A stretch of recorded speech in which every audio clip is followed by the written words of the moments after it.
Hi, I'm Adam DeSanctis, and welcome to MBANow.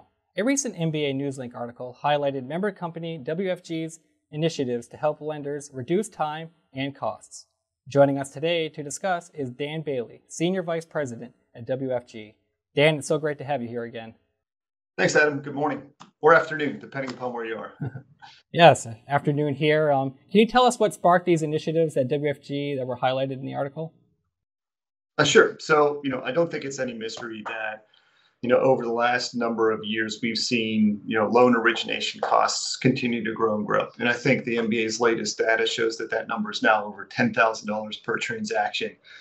So as a vendor, as a partner in this industry with our customers and our prospective customers, we really work hard to figure out ways that we can save time and cost from the transaction. So as we were working and looking at the things that we've done over the years, we said, obviously everybody wants to get to that place where everything is integrated and we have our digital mortgage, but let's not let perfect stand in the way of getting better. And the article explains those things that we've done to help our lenders get better and to save time and cost on their transactions. Yeah, and I think that's so important today. One of the things mentioned in the article was decision point instant title grading. Can you explain to us what that is and how it's actually helping lenders? Sure. So, it's funny, when I first started in this business well over 20 years ago, which I can't believe it myself, but I recall very clearly the first day I was in the office and I saw a bank of fax machines, getting title data from our providers all across the country, right? We had abstractors that would, run their report, send it in to us, and we type it into a title commitment and so on and so forth. Well, that's 20 years ago. Today, a lot of that data is available online and we can access it immediately. So our decision point instant title grading engine, uses our proprietary methods to acquire that title data, deliver a title commitment, push it back to our customers. And then our goal is to clear as many of those as we can, clear titles as fast as we can upon that initial delivery. So what decision points allowed us to do essentially is to reduce that overall title curative time frame, which sometimes can be 10 or 15 days, and really compress that down within 3 to 5 days. And that's at the longest, right? Those aren't outliers. There's a certain outlier that might take a little bit longer, but that's a confident number. 95% cleared within that time frame, over 30% cleared instantly. So as soon as that commitment's done, it's delivered back to that lender. So that just expedites the overall process from there. Well, that's a lot of time saved right there. One of the other things highlighted in the article were client-centric notary panels. What does that mean exactly? Well, there's actually a few things that we've done with our signing agents, right? We like to monitor everything. So, anytime we can find a gap in our process, what can we do to fix it? And what we see with our signing agents is two things. And it's a common complaint throughout the industry, right? We've all heard war stories of a signing agent shows up and they've got their kids, or they're eating a sandwich, or they spilled something all over the place. But then it's matured from those kind of issues to, okay, our document package is a little bit more different than what your signing agents might be used to. So how can we train those signing agents so that they understand the package, that they know that there's something specific about maybe the right to cancel or the promissory note or whatever it may be, so they can avoid those mistakes, right? So we work really hard to segment our signing agent panel, particular to our lender, to qualify those signing agents for our lender, to make sure that they're going to reduce the number of mistakes that come out of that closing. The last thing we want when we're done with the closing is to have to go back and say, oh, we've got to sign something else. It just leads to further delays. And by doing that, we're able to really reduce the number of errors that we've seen. I think we were averaging 5 at one point a few years ago. Now we're down to less than 2 per package. And so we work really, really hard to train our signing agents, make sure they're qualified for a particular lenders that we deal with, and reduce those overall errors that we see coming out of signing. Yeah, customer satisfaction, of course, is so important these days. What is an NPS score, and why is that meaningful to you guys? Right, and thanks for bringing that up, Adam. But NPS is vital, right?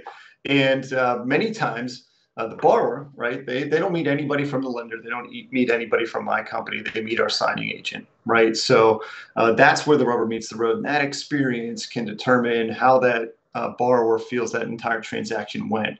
An NPS score assesses that, right? Were you satisfied with your experience, and would you recommend us for somebody else, to one of your colleagues, your sister, your brother, your mother, whomever it may be?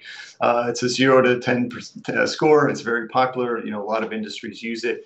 We've used that as a way of determining whether or not we're delivering quality, not only to our lenders, but then also to their borrowers. Because I can deliver a title fast all day. I can meet all the service level metrics that any lender puts in front of me. But if at the end of the day, the borrower is not happy, or the lender's not happy with the way that they've interacted with my employees, it's all for naught, right? So an NPS is a way, score for us to measure that. And you know, over the years, we've been well over that 70 number, right? That's what we kind of have as our watermark. That's world-class service. That's where we want to be.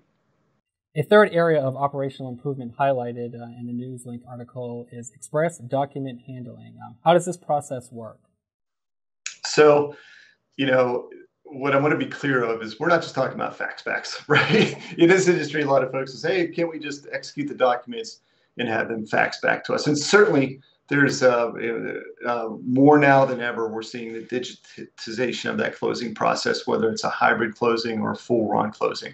And we're seeing increased instances of that. But outside of those closings where we just have our traditional closing, we require our signing agents to engage with our platform at a number of points throughout that process to make sure that we understand that one, they've acquired the documents, they've downloaded the documents, that they went to their signing appointment, that they've scanned and delivered those documents back to us prior to dropping them into FedEx. And one of the things that we talk about in the article is that we're trying to reduce that time frame from a few days to a few hours, right? If a signing agent simply just witnesses the execution of the documents, throws them into an envelope, and delivers them to an overnight carrier, it's going to take a few days for me to get those documents, review them, and determine whether there's any errors. What we require signing agents to do is scan, deliver those documents back to us. We have automated processes that will review those documents, make sure that we can identify any errors, and then correct them before those documents are dropped into an overnight carrier. That helps us, again, with that post-closing process to get documents more quickly, deliver them to our lenders so they can review them, especially critical documents, and set up for an on-time disbursement. Last thing we want is, you know, someone going on vacation or someone have work being done at their house and needing cash out, and the checks are late because a document was late or whatever it may be. So that's really helped us expedite that post-closing process. And then even beyond that, you know, we have tools and systems that we've built, that we've worked with our partners to build, you know, high scanning functioning scanners and document automation that really helps us review documents quickly, resolve those issues, and then put us in a position that we can disperse on time and eliminate any of those post-closing errors that might come back to haunt us months from now that we have to correct. That's great. And it all goes towards, you know, optimizing that profitability, especially in today's changing market. What else is WFG doing to help lenders? Well, I think for us, it's always focusing on how we can partner with our lenders, right? And one of the things that we always offer and we always like to talk to is, you know, a true partnership can help us together become more efficient at what we do every day. So we always offer, you know, how can we come in and walk through a process map exercise with our lenders? You know, can we identify any other areas that can help reduce time in that process and reduce costs in that process? And whether that is, you know, implementing technological integrations, which certainly we offer, right? We have a number of tools that we can integrate with, you know, the most popular LOS systems and exchange data, exchange information regarding the transaction, and certainly that's there as well. But beyond those, you know, we also offer these kind of soft savings, if you will, that have meaningful. And what we've talked about today, when you look at it overall, you know, it saves about 10% from that time frame where we receive a new transaction till when it closes, and I think that's significant. So we always look to partner with our lenders for those types of initiatives and how we can help them, and then also partner with them on and supporting them on whatever their digital mortgage process may be, right? Because we know that's a little bit longer term, but you know, there are things that we can do right now. So let's not surpass those, or let's not push those aside because we have this ultimate objective. Let's figure out how we can get incrementally better along the way, and then ultimately deliver that full digital mortgage transaction. And as you mentioned before, customer satisfaction, of course, so key, and it looks like you guys are doing a lot on that front through all of these. Before we close, you know, I've really enjoyed this conversation with you today. Is there anything else you'd like to share with our viewers? Nothing else other than, you know, I'd enjoy to talk to anybody who used this, and whether it's just a brainstorm about what we've done, what we can do, please feel free to reach out to us. My contact information is available on our website at wfgls.com, or you can find me on LinkedIn, or any of our salespeople for that matter. They'd be more than happy to talk to you about these initiatives and other things we could do to help you get better at what you do every day. It's been a pleasure, Dan. Thank you for joining us today. Thank you. I appreciate it. Have a great day, Adam.